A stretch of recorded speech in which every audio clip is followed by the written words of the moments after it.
अस्सलामु अलैकुम आज बनाओ अस लाए यानी पॉपकॉर्न तम ते अलग अलग त्रेन किस्मन हिंद यम लाए बनाए अस थन पे यम लाए बनाए अस मैगी युस जन मसाल तथ पे तो यम लाए बनाए अस चॉकलेटन यम सानि त्रेन किस्मन हिंज लाए वमेद तुह यी यम लाए पसंद तुह ते बनाइव गर तो अस हावो तुह जल्दी जल्दी कि कित कन बनाओ अस यम लाए सारी खुद गोनेथ मे निमुत यह पॉपकॉर्न मकाई पैकेट यह 1 किलो यह शुगर फ्री ग्लूटेन फ्री तो कोलेस्ट्रॉल फ्री यह मिलव तुह किरियान दुकान पे जन गरिक अखराजात कनान तमन नश बन मे लकट कवल तो अत मज त्रा बह 10-20 ग्राम यह मकई खास पॉपकॉर्न मकई आसान यठ यठ यपर जल बह गैस तो गैसस पे थव बह तव तो ताई मज त्रा बह यह 500 रपन हज थन चट यह अमूल थन चट 500 रपन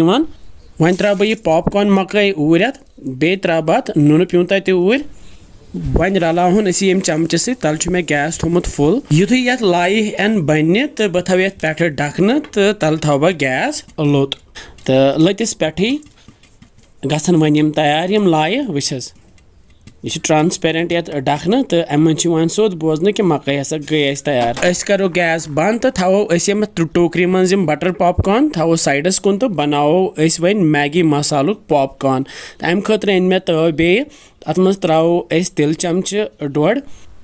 तो अम पे त्रो बह ये मकाई यम मे 20 ग्राम निमित तो अम पे क्या करो अम पे मे यह मैगी मसाला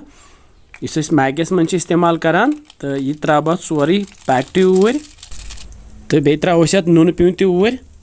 तो अम पे रलावन तिथे कन बटर पॉपकॉर्न रलावे युथु वन लाए बनन तो पे थो इथे कन ढकन तल थो गैस लोत तो लतिस पे गसन वन यम लाए तैयार वस यम लाए बचन बड़न तो सारे खुश करान तो यम शौक सान खेवान तो यह तैयार वन वस इथे कन बने मैगी मसाल लाए तो यम त्रा बह टोकरी मज वस थवक यम अलग कुन तो वन बनाओ 3 किस्मिक यम लाए बे अन मे तव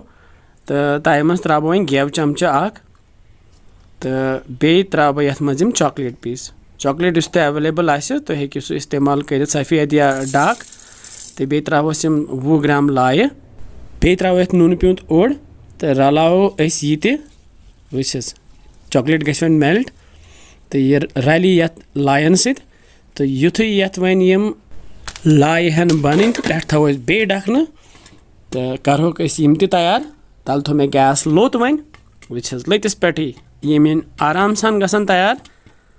वस ज़बरदस्त चॉकलेट पॉपकॉर्न तैयार वस ओहो रलावक वन यम चॉकलेट असल पे यमन लायन सत गैस करो बंद तो त्रो यम ये टोकरी मज मको फ्रिजस मज थे पे ठंड ठंड खेत तो तैयार सन 3 लाए बटर लाए बे मैगी मसाल लाए तो बे चॉकलेट लाए तुम ते बनइव तुम यीवो वारिया मज़ इंशाल्लाह समको बे कैसा नया रेसिपी तुत कल थो पन ख्याल बिहु रबस हवाल अस्सलाम वालेकुम।